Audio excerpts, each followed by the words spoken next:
rabbil alamin. Wa bihi nasta'in ala umuri dunya waddin. Wassalatu wassalamu ala asyrafil anbiya'i wal mursalin, Sayyidina wa nabiyyina wa habibina wa syafi'ina wa barakatina wa maulana Muhammadin wa ala alihi wa sahbihi ajma'in. Subhanaka la ilma lana illa ma 'allamtana innaka antal alimul hakim. La hawla wa la quwwata illa billahil aliyyil azim. Adada kulli harfin kitabin aw kutubin yuktabu abadal abidin.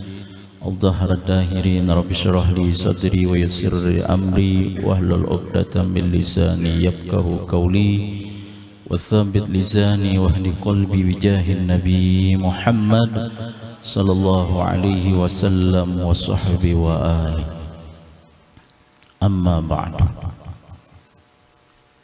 Yang kita muliakan dan kita hormati para alim ulama dan guru-guru agama, wabil khusus yang mulia tamu kita Al-Fadhil Habib Mahi bin Ali Al-Mukhdar, dan juga yang mulia Al-Habib Mahdi Al-Haddar. Mudah-mudahan dengan adanya berkumpul para habaib, majelis kita ini ditambah keberkahan oleh Allah Subhanahu wa taala, dan kita doakan mudah-mudahan para habaib kita dipanjangkan umur, diberikan kesehatan, diberikan keafiatan, dan dimudahkan urusan oleh Allah Subhanahu wa taala. Amin ya rabbal alamin. Para hadirin wal hadirat yang dimuliakan oleh Allah Subhanahu wa taala. Seperti biasa kita membaca kitab Asrarus Shalah min Idati Kutubil Mu'tamidah yang disusun oleh Syekh Abdurrahman Siddiq bin Muhammad Afif Al-Banjari. Nanti kita memintakan mau'izatul hasanah kepada yang mulia Al-Habib Mahi bin Ali Al-Mukhdar. Qala radhiyallahu anhu radhiyallahu anna wa ankum ajma'in. Adapun yang kedua, yakni mengetahui dan mengiktikadkan rahasia tiap-tiap rukun dan lainnya, dan yaitu di dalam beberapa perkara. Pertama, apabila engkau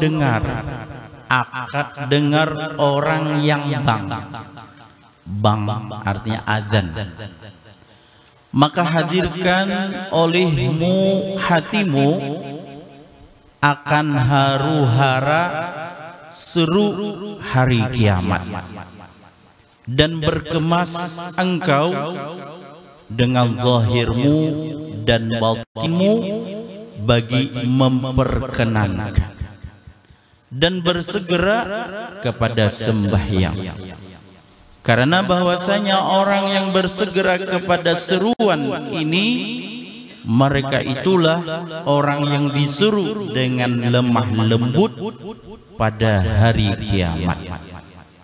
Maka datangkan olehmu hatimu atas seruan ini, maka jika engkau dapat akan dia penuh dengan kesukaan lagi yang berisi dengan gemar kepada bersegera, maka ketahui olehmu bahwa lagi akan datang, akan dikau seru dengan kebajikan pada hari kiamat. Nah, jadi ketika kita mendengar orang azan atau mendengar bang, maka hendaklah di dalam hati kita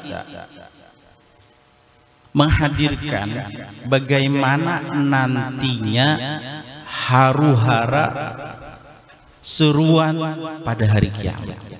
Jadi ketika kita di dunia ini, kita disuruh, kita dipanggil, kita dikiyau untuk melaksanakan sholat. Karena orang azan itu memanggil kepada kita. Kalimat-kalimat azan, seruan azan itu adalah suruhan atau panggilan kepada kita. Maka ketika kita mendengar adzan, ketika kita mendengar bang, maka kita menghadirkan di dalam hati kita bagaimana kita nantinya pada hari kiamat, bagaimana kita nantinya dipanggil pada hari kiamat. Maka ketika kita mendengar orang adzan, maka ketika kita mendengar orang bang, maka hendaklah kita berkemas, hendaknya kita menyiapkan di dalam zahir kita, di dalam batin kita, untuk memperkenankan, untuk bersegera untuk melaksanakan sembahyang. Nah, jadi ketika mendengar adzan tuh kayak apa kita hari kiamat, kita disuruh, kita dipanggil pada hari kiamat, maka ketika itu maka kita hendaklah bercepat untuk melaksanakan sembahyang. Maka apabila kita dengan cepat perkenan atau melaksanakan daripada adzan untuk melaksanakan sembahyang tersebut, maka orang-orang yang bercepat tersebut nantinya pada hari kiamat disuruh dipanggil dengan lemah lembut, dengan bagus panggilannya, bukan dengan kasar. Kenapa? Karena ketika di dunia inya mendengar adzan, mendengar bang, maka hatinya senang, hatinya gembira. Kenapa? Karena ini adalah panggilannya Allah Subhanahu wa Ta'ala. Kebalikannya kalau orang ketika adzan, orang bang, tapi inya sedih, tapi inya kulir, maka bagaimana nantinya pada hari kiamat? Maka ketika orang mendengar adzan, maka ketika inya mendengar itu dengan hati yang senang, hati yang gembira, maka orang-orang tersebut akan dipanggil dengan panggilan daripada kebajikan, panggilan daripada kebaikan, panggilan daripada lemah lembut.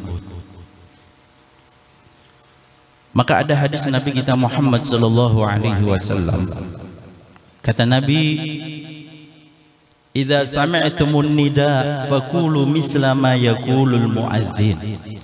Idza qala al muadzin Allahu akbar Allahu akbar faqala ahadukum Allahu akbar. Summa qala asyhadu an la ilaha illallah qala asyhadu an la ilallah. Summa qala asyhadu anna Muhammadar Rasulullah qala asyhadu anna Muhammadar Rasulullah. Summa qala hayya 'alas shalah qala la haula quwwata illa billah. Summa qala hayya 'alal falah qala la haula wala quwwata illa billah. Summa qala la ilaha illallah qala la ilaha illallah. Summa qala Muhammadur Rasulullah qala Muhammadur Rasulullah. Min qalbihi dakhalal jannah." Kata Nabi kita Muhammad sallallahu alaihi wasallam, apabila kalian mendengar adzan, ketika adzan dikumandangkan, maka itu adalah tanda panggilan kita untuk melaksanakan sembahyang fardu. Maka kata baginda Rasulullah, apabila mendengar adzan, maka katakanlah sesuatu seumpama apa yang dikatakan oleh tukang adzan. Apabila tukang adzan mengatakan Allahu Akbar, Allahu Akbar, maka kita menyahutnya, mengatanya juga dengan kalimat Allahu Akbar, Allahu Akbar. Apabila muadzin mengatakan asyhadu an la ilaha illallah, maka kita juga menjawabnya dengan kalimat asyhadu an la ilaha illallah. Apabila muadzin mengucapkan asyhadu anna Muhammadar Rasulullah, maka kita jawab dengan kalimat asyhadu anna Muhammadur Rasulullah. Apabila muadzin mengucapkan kalimat hayya 'alas shalah, maka kita jawab dengan kalimat la haula wala quwwata illa billah. Apabila muadzin mengucapkan hayya 'alal falah, maka kita jawab dengan kalimat la haula wala quwwata illa billah. Apabila muadzin mengucapkan kalimat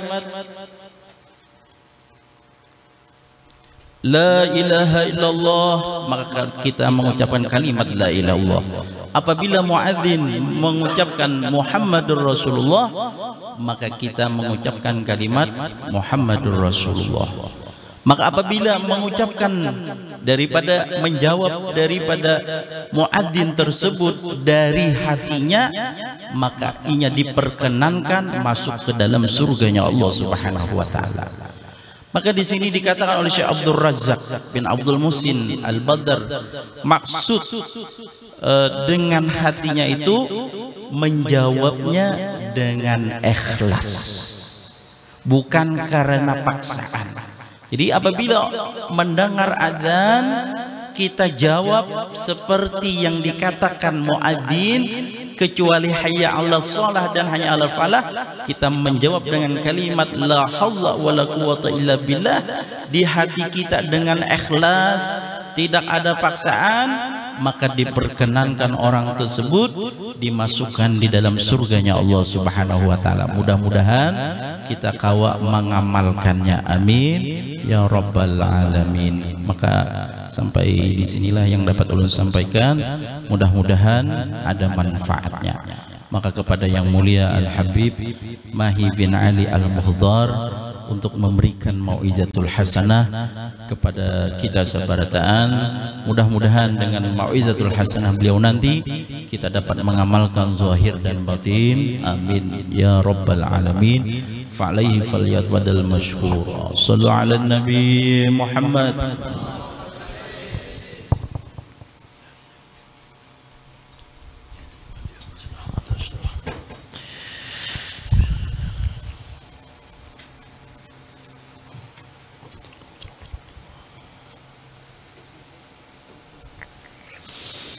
Assalamualaikum warahmatullahi ta'ala wabarakatuh.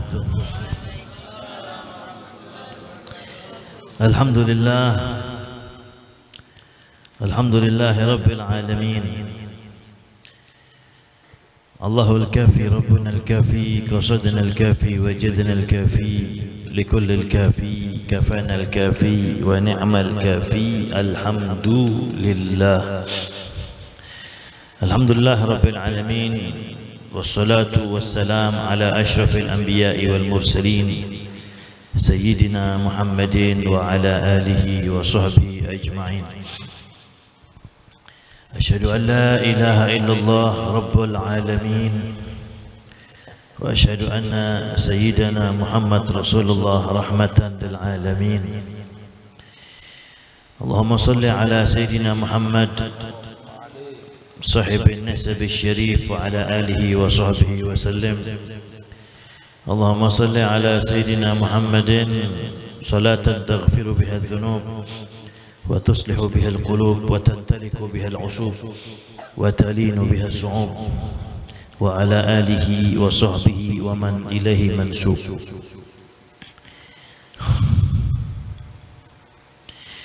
اللهم صل على سيدنا محمد صلاة نكون بها محبوبين لك ومحبوبين له. قال الله تعالى في كتابه الكريم: أعوذ بالله من الشيطان الرجيم، بسم الله الرحمن الرحيم، أقم الصلاة لذكري. وقال حبيبنا محمد: حبب إلي من دنياكم ثلاث: الطيب والنساء وجعلت قرة عيني في الصلاة، أو كما قال النبي صلى الله عليه وسلم. سبحانك لا علم لنا إلا ما علمتنا إنك أنت العليم الحكيم. رب اشرح لي صدري ويسر لي أمري واحلل عقدة من لساني يفقهوا قولي. أما بعد، اللهم افتح بيننا وبين قومنا بالحق وأنت خير الفاتحين. آمين آمين يا رب العالمين. Muslimin, muslimat, hadirin, hadirat yang dirahmati Allah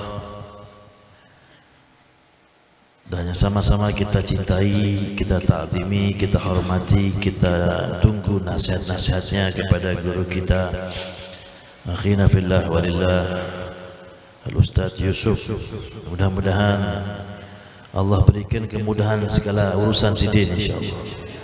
Allah panjangkan usianya dalam taat ma'al lutuf wal afiyah. Allah murahkan rezekinya. Allah kabulkan hajat-hajatnya.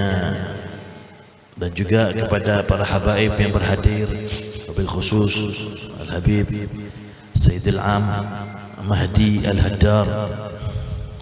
Kita doakan sidin panjang umur, murah rezeki, banyak anak, banyak istri.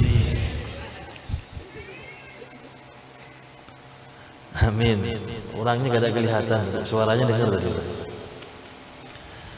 Dan kita yang berhadir, mudah-mudahan segala hajat kita dikabulkan Allah. Amin. Anak-anak kita yang lakian, yang binian, mudah-mudahan jadi anak yang soleh, soleha. Amin.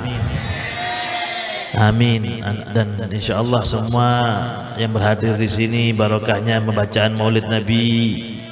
Allah gampangkan segala hajat dunia dengan kemudahan, hajat akhirat dengan ampunan. Amin. Amin ya rabbal alamin. Jamaah sekalian, berapa menit belum waktunya?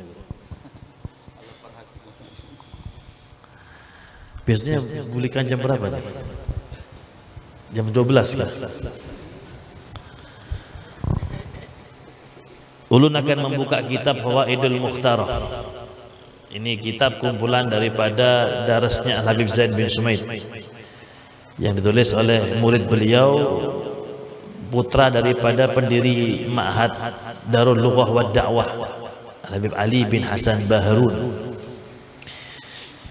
Tadi guru sempat membahas tentang sholat dan azan, dan ini sangat pas sekali untuk kita juga sampaikan di majelis yang mulia ini tentang keutamaan sholat dan hal-hal yang berkaitan dengan sholat. Jamaah sekalian dirahmati Allah, memang ketika Nabi Isra Mi'raj itu di selain sholat, Allah juga berikan oleh-oleh yang lain. Apa oleh-olehnya? Utiya Rasulullah sallallahu alaihi wasallam lailatul Mi'raj thalathan. Utiya as-salawatil khams wa utiya khawatima suratil Baqarah wa ghufira liman lam yusyrik billah. Tiga oleh-oleh Nabi ketika Nabi Isra Mi'raj. Yang pertama tentunya yang paling utama ini adalah sholat 5 waktu. Yang kedua, 2 ayat terakhir surat Al-Baqarah.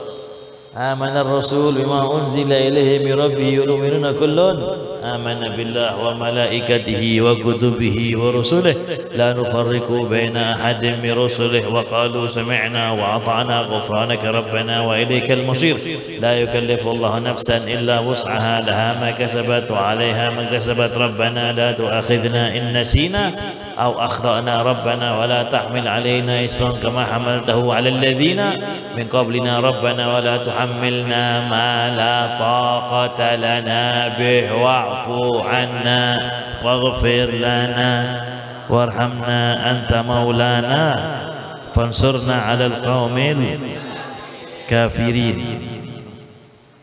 Itu 2 ayat terakhir oleh Nabi dari peristiwa Isra Mi'raj. Walaupun ada khilaf ulama, ada yang mengatakan itu sudah turun sebelumnya. Yang ketiga, Allah akan ampuni umat Nabi selama tidak mensyirikkan Allah.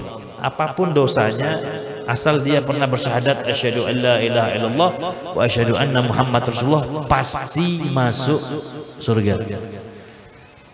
Walaupun bergantung juga ini, kalau ada dosanya ya mungkin beelang dulu ke neraka setumat. Kalau dosanya banyak ya beelangnya lambat. Kalau dosanya sedikit ya mungkin diampuni langsung masuk, atau kalau enggak ya sempat masuk setumat saja. Ibarat baju sebelum masuk lemari kan harus masuk lemari kan yang sudah bersih ya, yang sudah dicuci, yang sudah digosok, yang sudah rapi baru masuk lemari. Umat Muhammad juga begitu, semuanya pasti masuk surga, cuma kalau masih kotor dibersihkan dulu di neraka, dijemur dulu, digosok dulu pakai setrika, mungkin matanya banyak melihat yang haram, dibersihkan, tangannya banyak memukul, banyak berbuat zalim, mulutnya banyak berkata yang tidak baik, dibersihkan dulu di neraka. Mudah-mudahan kita seberatannya berhadir di sini masuk surga tanpa beelang, langsung. Amin. Amin ya rabbal alamin. Jamaah sekalian dirahmati Allah. Disebutkan di sini qala ba'dul arifin.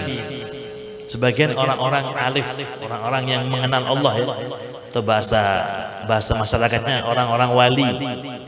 Mereka mengatakan, inna Nabi sallallahu alaihi wasallam lamma urija bihi ila sama, lamma wasala al-hadrah wa khataba maulahu wa khataba rabbah, kama tasma'una biha fi qissatil mi'raj. Ahabban Nabi sallallahu alaihi wasallam an la yakhruja min tilkal hadrah lima wajada min ladzatil musyahadah. Orang-orang wali mengatakan ketika Nabi bermi'raj, ketika beliau sampai ke hadapan hadirat Allah Subhanahu wa taala, dan ketika beliau bercakap-cakap langsung dengan Allah, tidak hanya seperti Nabi Musa hanya mendengar suara kalam-kalam Allah, tapi juga langsung berhadapan dengan Allah. Itu disebutkan Nabi sebenarnya kada ingin lagi untuk keluar, untuk pergi meninggalkan tempat bersamaan Allah tadi. Rasanya Nabi gak ada mau turun lagi ke bumi, sudah nyaman di sini aja, sudah bersama Allah. Rasanya Nabi ingin tetap terus bersama Allah, tidak ingin turun lagi ke bumi. Kenapa? Karena beliau merasakan betapa lezatnya perjumpaan dengan Allah Subhanahu wa taala. Jamaah, kita saja ini jangan rame-rame, tapi kalau kita lihat binian cantik atau yang menjadi istri kita, rasanya kan kita ingin berdua-duaan terus ya dengan istri kita ya. Atau jangan yang cantik lah, pengantin baru sudah. Kita ke pengantin baru rasanya nggak ingin keluar dari kamar selamanya. Sampai-sampai ada rukhsah ya, kalau pengantin baru boleh gak Jumatan sekali ya. Ada rukhsah katanya. Untuk pengantin baru, pengantin lawas tidak boleh, harus wajib. Misalnya kawinnya hari Kamis, mungkin Jumatnya kelepasan boleh. Jarnya, tapi nanti ustadz yang memberikan nanti. Kalau antum cari lagi satu terangan itu. Ya tentunya lebih baik ya, jangan sampai kita absen dari sholat Jumat. Bahkan musafir pun yang nggak wajib sholat Jumat lebih afdal tetap hadir sholat Jumat. Jadi ketika Nabi Muhammad dalam peristiwa Mi'raj, beliau berjumpa dengan Allah di hadiratnya Allah, itu rasanya beliau gak ingin turun lagi karena merasakan betapa lezatnya berjumpa dengan Allah. Tadi ya, kita saja ketika kita berjumpa dengan pasangan kita yang kita sayangi, kita ingin selalu bersama dia kan. Kita saja kadang-kadang yang kita suka dengan suara musik misalnya, padahal yang membuat nyaman itu kan hanya telinga, tapi kita suka berlama-lama mendengarkan itu. Kita saja yang mungkin suka memandang pemandangan yang indah, kadang-kadang kita habiskan waktu dan tenaga dan uang untuk ke suatu tempat hanya untuk menikmati pemandangan agar memanjakan mata kita. Menikmati mata bisa berjam-jam. Ada yang menikmati suara musik hanya dengan telinganya saja merasakan kelezatan, tapi dia merasakan kenyamanan di tempat itu. Kadang-kadang juga ada yang memang hobinya wisata kuliner, hanya jalan-jalan cari warung yang nyaman-nyaman di kota-kota. Itu sudah merasakan kenyamanan dia. Aduh. Pian bisa nggak membayangkan? Coba, ini poinnya. Agar kita bisa memahami kenapa Nabi kok ingin nggak keluar. Pernahkah atau pian bisa nggak membayangkan betapa nyamannya dalam saat yang bersamaan, andaikan mata pian memandang yang indah, telinga pian mendengar yang nyaman, mulut pian merasakan makanan yang lezat, tangan pian merasakan apa ngarannya mungkin pijatan yang paling nyaman, perut pian, kuku pian, rambut pian, semuanya merasakan kelezatan di saat yang sama. Kayak apa rasanya coba bayangin. Semua tubuh kita merasakan kelezatan di saat waktu yang sama. Kayak apa rasanya? Itulah yang dialami oleh Nabi Muhammad ketika berjumpa dengan Allah. Sehingga gak ingin turun lagi ke bumi. Gak ingin lagi berhadapan lagi dengan manusia di muka bumi. Kenapa? Puncak daripada kelezatan berjumpa dengan Allah Subhanahu wa Ta'ala. Allah tahu saat itu perasaan Nabi Muhammad sebenarnya gak ingin turun. Maka Allah mengatakan kepada beliau, faqala lahu rabbuh al-halatu allati syahidtaha al-an aj'aluha laka fi shalah. Muhammad, keadaan yang kamu rasakan saat ini, yang nyaman ini, yang rasanya pian gak mau turun lagi, jangan khawatir.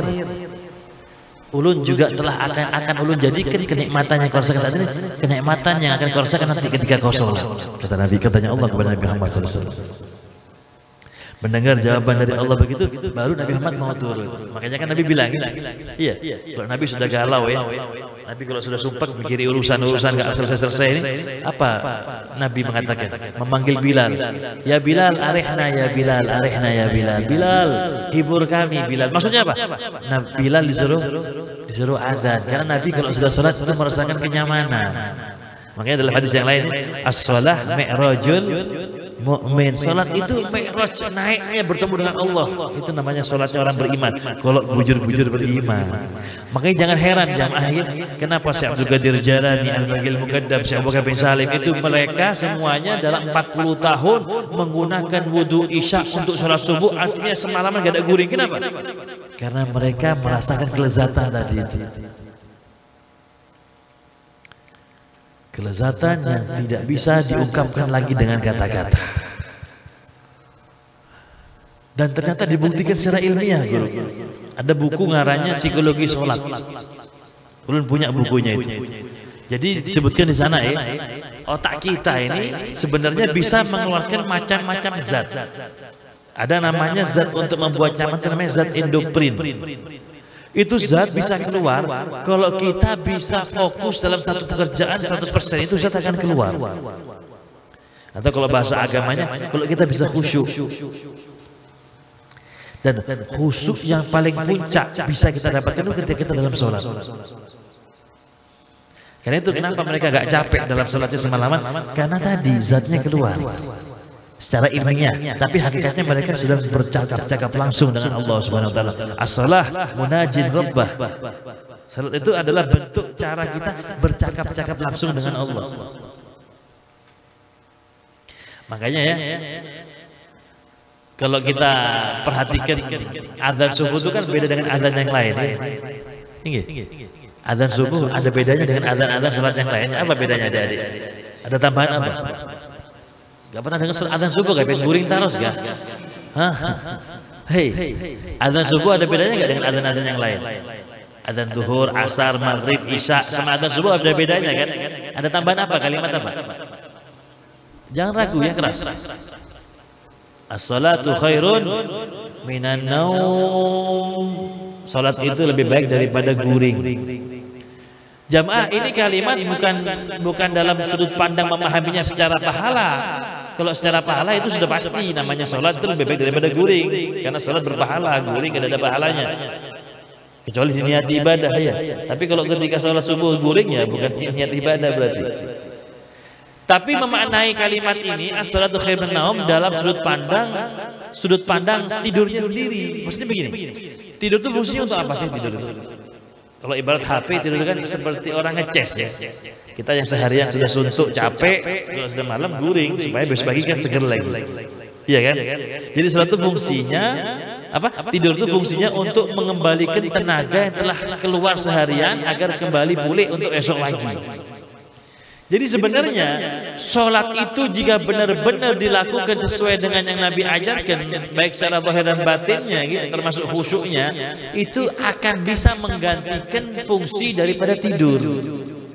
Buktinya, ya tadi kenapa Syekh Abdul Qadir Jailani, Syekh Abu Bakar bin Salim gak guring? Kenapa? Mereka sudah menerima pengembalian energi itu melalui sholatnya mereka, gak perlu tidur lagi. Kalaupun ada tidur, mungkin tidurnya mereka qailulah sebelum zuhur tidurnya 1 jam. Setelah itu ibadah terus.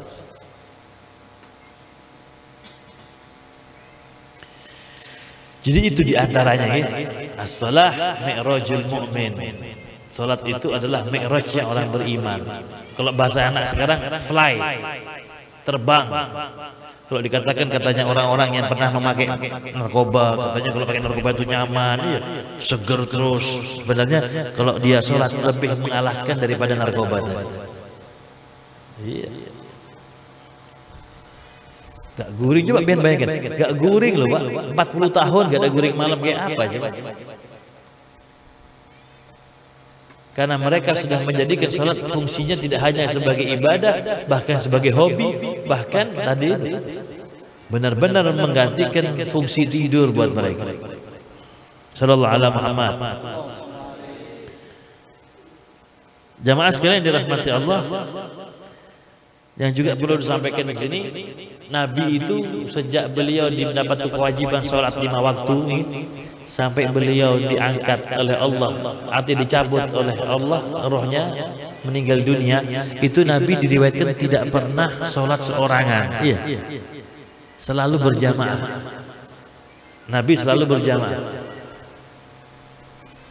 Kira-kira kita ini, saya sama sampean ini, kira-kira sholat seorangannya sama sholat jamaahnya banyak yang mana kira-kira? Adik-adik, coba pian inget-inget. Pian sholat berjamaah sama seorangan banyak yang mana? Banyak seorangannya apa banyak jamaahnya? Banyak seorangannya ya. Pada orang-orang Bahari itu kalau sudah mereka terlambat sholat itu cari orang keluar rumah, tukang becak cari, Pak umpat ulun sholat jamaah ulun kasih 100.000 hanya untuk menemani mengawani sholat jamaah. Jadi Nabi itu 2 yang gak pernah seorangan, sholat dan makanan. Nabi Ibrahim juga begitu, beliau gak pernah makan seorangan. Makanya beliau kalau gak ada tamu di rumahnya itu beliau keluar rumah sampai 1-2 mil hanya untuk cari orang untuk diajak makan bersama. Ayo kita menjadi umat Nabi yang mengaku cinta Nabi. Ayo buktikan ya, jangan sampai sholat seorangan. Sholatlah berjamaah. Karena sholat jamaah itu fadilahnya 27 derajat. Kalau sholat seorangan 1 derajat. Lagi pula kalau sholat seorangan belum tentu diterima sama Allah. Tapi kalau sholat jamaah pasti diterima sama Allah. Guru saya Al-Habib Taufik bin Abdul Qadir As-Segaf memberikan gambaran begini. Kenapa sholat jamaah itu pasti diterima, kalau sholat seorangan sulit untuk diterima, seleksinya lebih ketat. Kenapa? Gambarannya seperti ada orang pedagang buah misal, dia mau mengisi tokonya kan biasanya kan keliling dulu cari buah ke tempat kampung-kampung orang yang punya pohon buah mangga kah? Misal rumah pian ada pohon mangganya. Lalu orang itu datang ke tempat pian, Pak, saya boronglah 1 pohon ini mangganya 2 juta misalnya. Oh iya, itu kira-kira pedagang buah itu pilih-pilih dulu apa langsung semuanya diambil? Yang kecil, yang besar, yang sudah dimakan kelelawar, kan semuanya dibeli ya, gak dipilih-pilih kan? Iya gak? Karena itu borongan. Kadang yang bosok pun diambil. Begitu juga jamaah sekalian dirahmati Allah.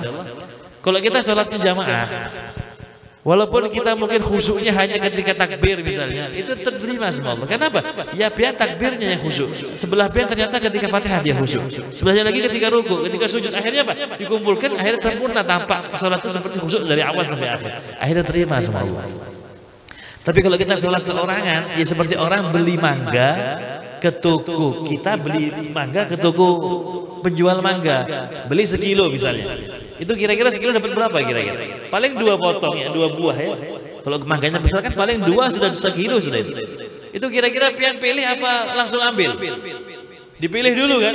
Diambil dulu, dicari dulu, dilihat. Oh ini agak kecil, taruh lagi. Diambil lagi. Oh ini ganal, baru diambil. Ambil lagi 1. Oh ini agak apa namanya kotor misalnya. Kenapa? Karena belinya sedikit, jadi pilih-pilih. Begitu kita kalau sholat seorangan, malaikat akan seleksi. Seleksinya ketat. Dilihat kayak apa bacaannya, kayak apa khusyuknya, kayak apa. Panjang urusan. Makanya ada kisah ini ya sebagai penutup. Disebutkan di sini di dalam kitab Fawaidul Mukhtarah ini. La haula wala quwwata illa billah 153. Sebagai penutup supaya kita semakin semangat untuk salat jamaah.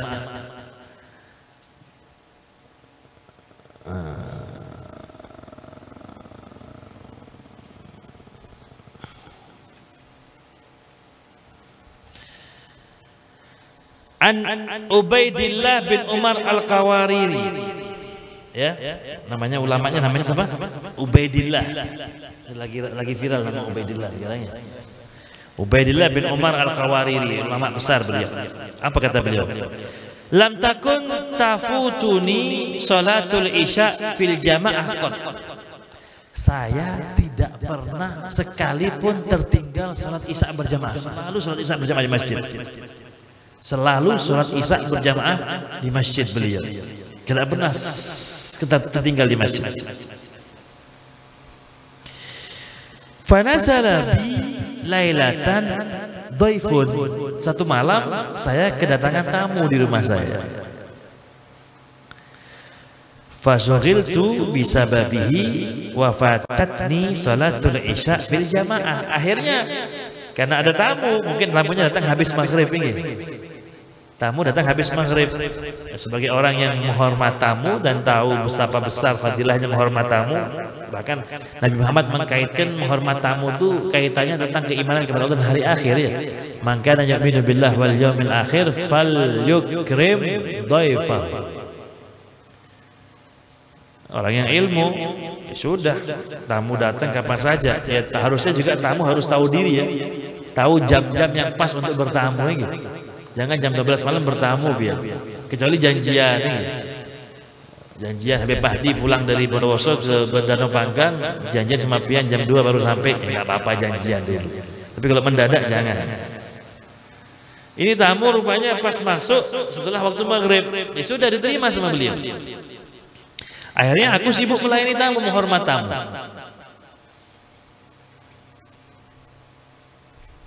Mana tadi? Wafatatni salatul isya fil jamaah. Akhirnya karena sibuk melayani tamu, saya ketinggalan salat isya. Berarti itu salat isya pertama dia ketinggalan jamaah. Wallah, gimana nyeselnya ya? Oh, selama ini nggak pernah ketinggalan, terus ketinggalan kayak apa rasanya? Kalau pian yang sering ketinggalan nggak mungkin kepikiran. Tapi ini pertama kali ini orang ketinggalan. Termasuk ulun sudah sering ketinggalan isya. Ini enggak, ini baru pertama kali dia ketinggalan salat jamaah isya.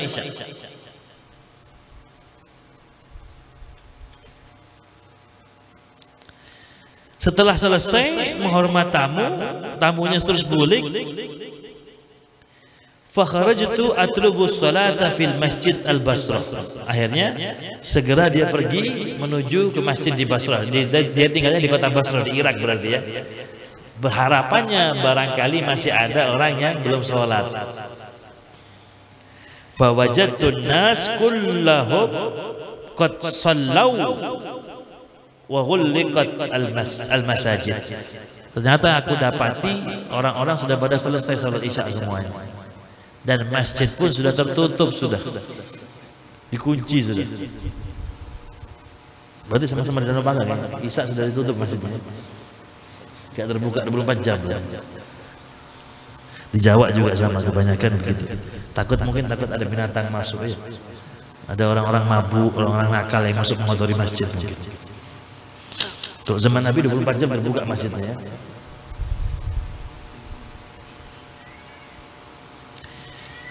Akhirnya sedih dia Pak. Sedih dia. Faraja'tu ila baiti wa qultu qad warada fil hadits syarif anna salatal jamaah tazidu ala salatil fardi bi 27 darajah. Akhirnya aku pulang lagi ke rumah dengan kondisi kecewa, karena nggak dapat jamaah sambil mengenang hadis Nabi bahwasanya salat berjamaah itu 27 lebih daripada salat seorangan. Terngiang-ngiang dulu telinganya, terbawa di pikirannya itu. Artinya menyesali dia, ya Allah sayangnya gak ada salat jamaah. Di tengah-tengah dia perjalanan pulang ke rumahnya, kayak muncul inspirasi gitu, timbul ide, timbul ide. Nabi kan bilang sholat berjamaah itu 27 kali lebih daripada sholat seorangan. Nah, akhirnya kayak apa? Berarti kalau ulun sholat 27 kali, berarti kan sama seperti jamaah sekali kan? Sholat seorangan kan, sholat berjamaah itu kan sama seperti sholat seorangan 27 kali. Berarti kalau ulun sholat seorangannya 27 kali, berarti kan sama seperti sholat berjamaah sekali. Timbul ide kayak gitu. Akhirnya apa? Fasallaitul isya sab'an wa ishrina marrah thumma nimtu. Akhirnya dia sholat isya 27 kali. Berarti 4 kali 27 berapa itu? 104 rakaat. Kayak apa? Pian aja sholat tarawih 20 rakaat sudah uyuh ya. Itu pun milih sholat tarawih yang paling cepat sholatnya. Kalau yang lambat gak mau. Ini karena dia merasa menyesali gak bisa sholat jamaah, akhirnya dia sholat isyaknya 27 kali dengan harapan bisa menyamai fadilahnya orang yang berjamaah sekali. Ya uyuh Pak. Akhirnya guring. Ketika guring, faraitu fil manam ka'anni ma'a qaumin ala khailin wa nahnu nastabiq.